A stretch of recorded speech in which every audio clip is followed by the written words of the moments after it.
Hello my friends all over the world, wherever you are. Today I'm making another garden harvest juice, but today I'm putting in wild dandelion that we cultivate in our garden.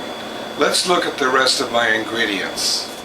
Well, here's the rest of my produce harvested from my garden, and I found a couple of large radishes, and I'm going to juice only the radish, not the tops, which normally I would juice. But we have too many greens, so I'm going to put in just the radish. Here I have French sorrel, my dandelion greens of course.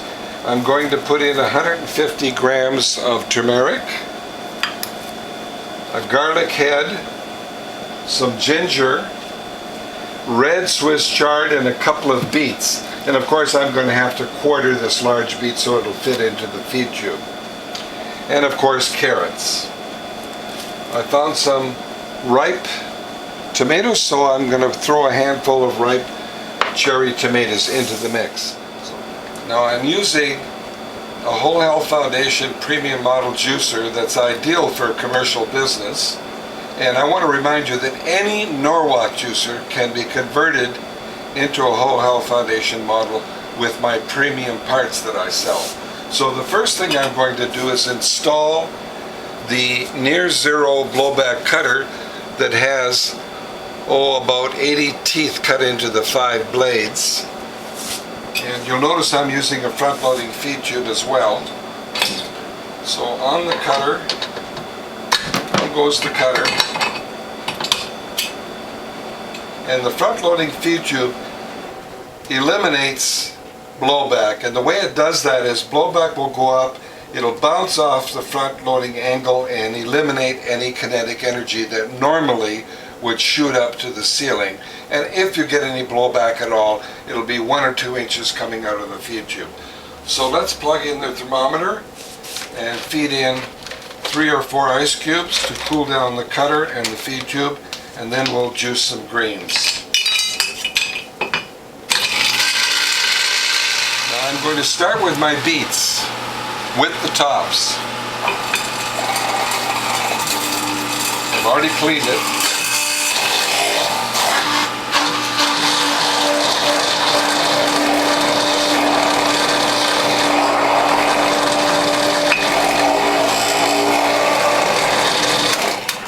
Now this beet is too big, so I'm going to have to cut it and quarter it so that it fits into the feed tube. And while I'm at it, I'm going to cut off this part that has some dirt. So what I'll do now is I'll feed in only the tops.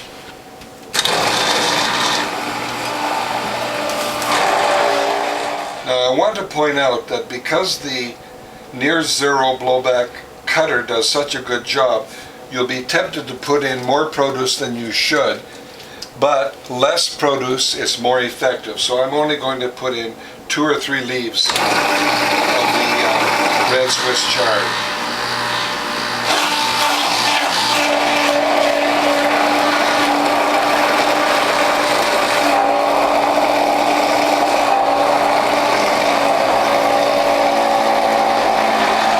Up to 24 degrees, so I'll put in 3 ice cubes.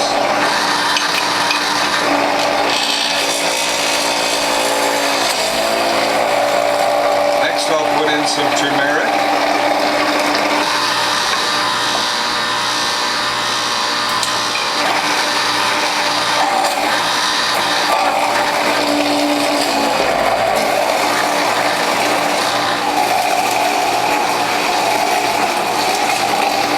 More red Swiss chard.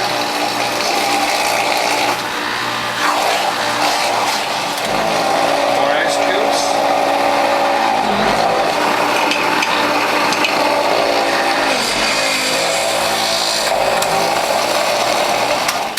Now, because greens are very fibrous, especially ginger and turmeric, I'm going to clean my grid and then reassemble and continue.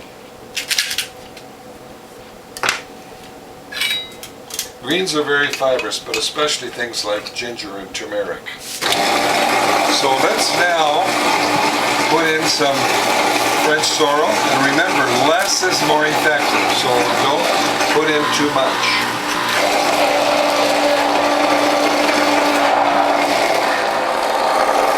More French sorrel.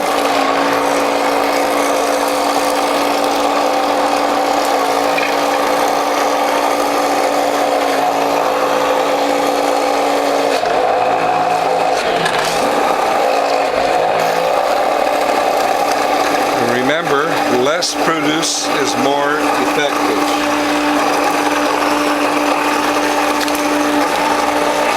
More French sorrel.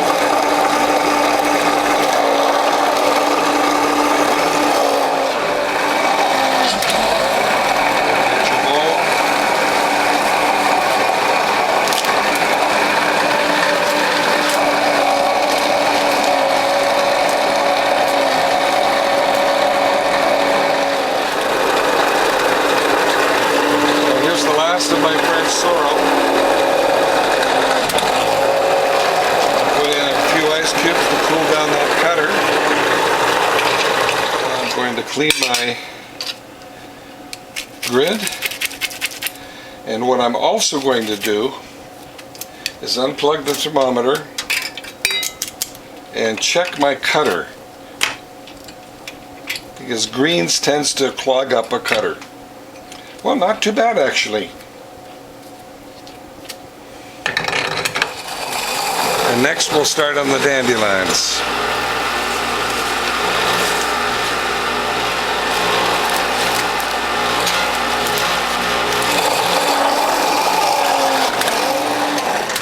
Okay, we're done with my greens. Let's clean that grid one more time, and then we'll check the cutter as well. I suspect there's a lot of greens on that cutter. That motor was working way too hard.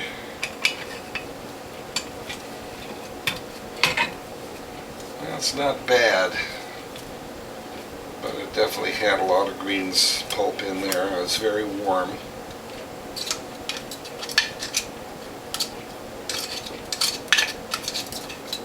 And we'll reassemble and start with the carrots. Now I see I have those 2 radishes here, so I'm going to cut those in half so they fit in the feed tube.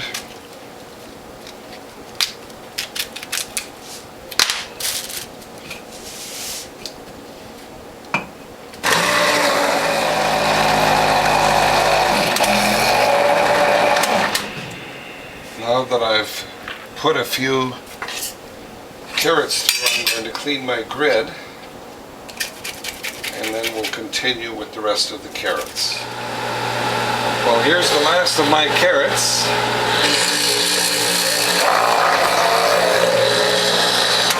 And here's another beautiful thing about the front-loading feed tube.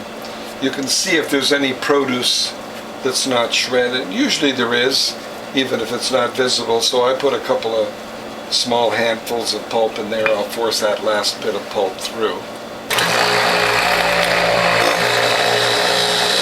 And the next step will be to pull out the thermometer.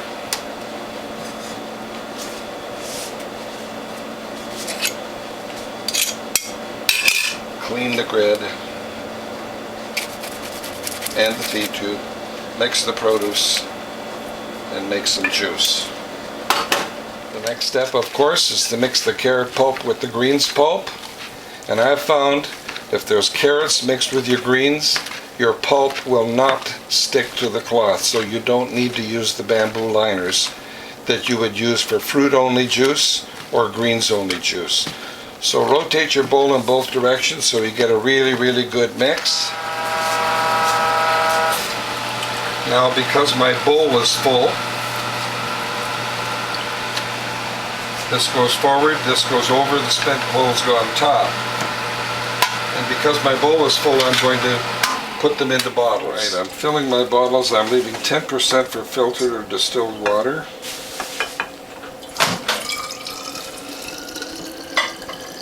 And let's make more juice. Now, because I've got some puddling in here, I'm going to pour this into the collection bowl very carefully. The first time I did that, I got it all over my countertop. And we'll continue folding cloths full of pulp. Now we're going to put 2 more scoops on top of the spent pulp. And I want to remind you that toward the end of the process, when this patty gets thick, you only put 1 scoop because you want this packaged pulp to fit into the press, and we're doing 2 cloths at once. So if you put 2 scoops in, you might not fit 2 cloths. It's pretty intuitive. You'll be able to figure it out. So this patty's already getting pretty thick. I think what I'm going to do now is put only 1 scoop on top of this thick patty. And then advance that all the way when I'm on the last cloth.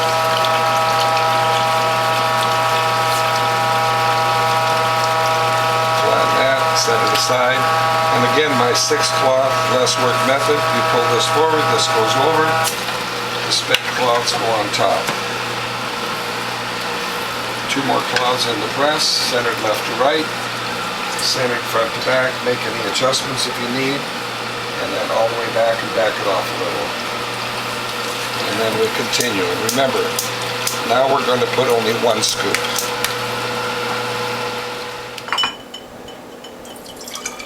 And again, I'm leaving about 10% for filtered or distilled water.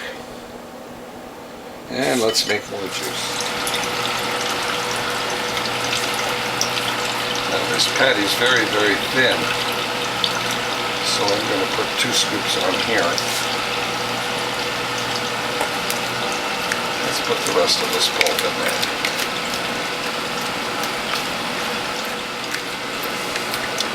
Use a spatula to get the rest of that precious pulp, most of which I grew myself.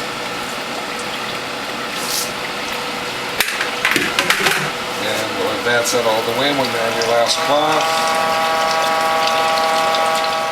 As you can see, my friends, I've repackaged the spent pulp into 3 double packets, and what I'm going to do now is press this and see how much more juice we can get using the Whole Health Foundation Premium Model Juicer. And I'm using a measuring beaker to measure that, and it's very, very important that this be centered front to back, centered left to right, adjusted if need be, all the way back. And I'm going to back it off a little bit until I get traction. And it looks like we have 10 ounces so far. But I'm going to repackage the already pressed pulp because they were very thick packages. And I'm going to press it one more time. You can see I've got 18 ounces of juice, and there's still some juice left in this cloth, but my container's going to overflow. So what I'm going to do now is pour this into my collection bowl. And remember, I've repackaged this pulp a second time.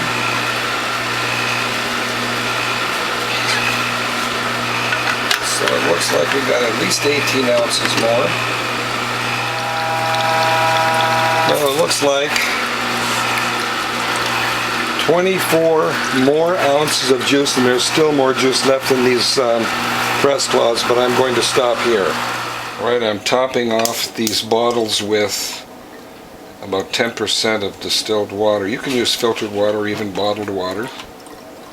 And next I'm going to cap this off and put them in the fridge. Well, as you can see, my friends, I have 5, 10, 13 bottles of juice, and remember, almost 2 of these, more than 1.5 of these, was from repackaging and pressing the pulp. And I want to remind you that your best nutrients are in your last 10% of your pressing. So I have enough left for a taste test. Let's do a taste test. Well, my friends, here we have another Garden Harvest juice, this time with French sorrel and dandelion, and a number of other ingredients that you saw at the beginning of this video. So let's give this a taste and see if the dandelion or the French sorrel predominates. Well, I can definitely taste both, and it tastes like there's a little more dandelion flavor than French sorrel flavor, but still very palatable. I hope you like what you've seen. If you do, please tell a friend, and if you'd like to call me, my phone number is 760-753-0321. My email address is developtrust wholehealthfound.cox.net, and my webpage is wholehealthfound.com. I'll see you in the next video.